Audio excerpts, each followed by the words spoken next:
शादी में जहां पति पत्नी का रिश्ता 7 जन्मों का कहा जाता है, लेकिन आज कुछ ऐसे पति पत्नी हैं कि जहां स्वार्थ सिद्धि और केवल थोड़ी सी लाभ के लिए, थोड़े से लालच के चक्कर में लोग एक जन्म भी निभा नहीं पाते हैं। और एक ऐसा ही मामला प्रयागराज जनपद के उतराव थाना क्षेत्र के अंतर्गत एक गाँव में देखने को मिला है, जहाँ पर एक महिला ने अपने पति और एक बच्चे को छोड़ करके एक बच्चे को लेकर के फरार हो गई। साथ में वो अपने घर में रखा गहना और पैसा भी लेकर चली गई है। मालूम हो कि पति ने आरोप लगाया कि गांव के एक युवक के साथ वो महिला भागी है। हालांकि अभी तो वास्तव में सच्चाई क्या है तो बाद में पता चलेगा, लेकिन यहाँ पे एक सवाल उठता है कि आखिर इस तरह के लोग, आज रिश्ते की डोर इतनी कमजोर कैसे हो गई कि लोग अपने पर विश्वास नहीं करके परायों पर विश्वास कर किस तरह के कर रहे हैं। और इसके पीछे केवल और केवल थोड़ा सा सुख और स्वार्थ सिद्धि है, जो कहीं न कहीं समाज के लिए गलत संदेश देता है। वास्तव में इस तरह के कृत्य से लोगों को बचना चाहिए। आइए देखते हैं कि इस उतराव थाना क्षेत्र के गांव के इस युवक ने क्या कहा। 1 महीने से इतना अच्छा नींद आती थी, इतना अच्छा, बस लेटे सो जाए। कुछ खाना बनाती थी, ताज़ा खाना जैसे बना है वो ना खाए रात को। हमने कहा नहीं होना बना है, आप बेकार खाई ले, साथे लाख वो बासी खाए ले, हमका ताज़ा खिलाई थी। कुछ शक हुआ कि हमारे में कुछ मिलत का, लेकिन हमका नींद की गोली दी थी। हाँ, उसके बाद ना साहब 1 महीना से नींद ऐसा और बात यहाँ तक कि हम नपुंसक के कारण हो जा रहे थे।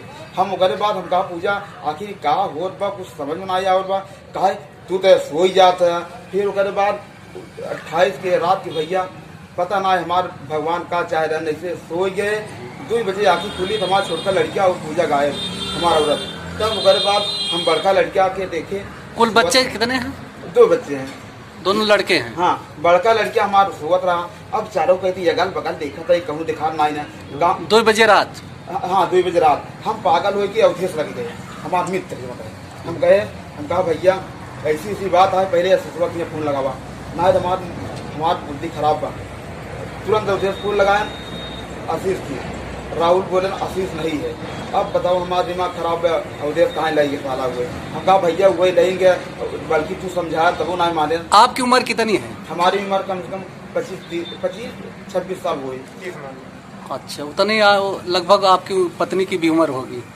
हाँ। और जो लड़का लेके भगा उसकी उम्र कितनी है? उसकी 17-18 साल है। नाबालिग है कि बालिग है? अब समझ ले इतने में क्या करी जौन होई। अब आज यही एक लड़का विक्रम माँ का हो गया। आज वही माँ इसको छोड़ के चली गई, और पत्नी थी मेरी वो भी छोड़ के हमें भी चली गई। आज बड़ी दुख की बात है, हमने जाना नहीं था। बस गांव देश हमको समझाते थे कि तुम्हारे वाइफ ऐसे कनेक्टर है, वैसा कनेक्टर है। मैंने माना नहीं, लेकिन आज उनको बहुत समझाया, बहुत लेकिन मानी नहीं। एक मिनट समझाने के बावजूद कहते थे कि ये सब झूठ है, गांव वाले लड़ा रहे हैं। गांव वाले सोचते हैं कि बस पत्नी झगड़ा कर। हमने सोचा शायद ऐसा ही होगा, लेकिन ना समझ था, सही था। बल्कि एक दिन मैंने रोज़ लड़का साथ में आता था, साथ में जाता था, खेतें संवारे जाती थी, वो भी साथ में चल देता था। हमने उसके मना करने के बावजूद बोलती थी वो ज़बरदस्ती करता है। हमने कहा ज़बरदस्ती करता है, किसी से झगड़ा करना, हम क्या करें, लेकिन आपको सोचना चाहिए। ऐसे ऐसे विभाग हमने एक बार पीछे से गया, आंखों देखा, हाल जब देखा, समझा के आया। वो बोली झगड़े करने लगी, ऐसा वैसा है, तुम हमको डांटते हो, झूठ करते हो, हमेशा मारने की धमकी देते हो।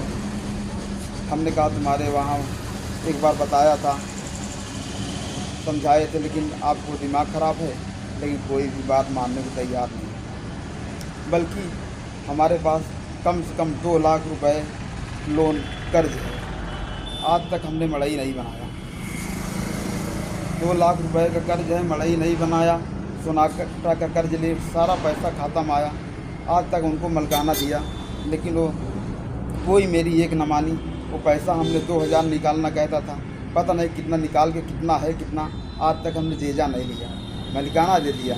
लेकिन विश्वास आधार आज उनको विश्वास करके हमने छोड़ा, लेकिन हमको मारे, पूरा मेरी नाक कटा दी।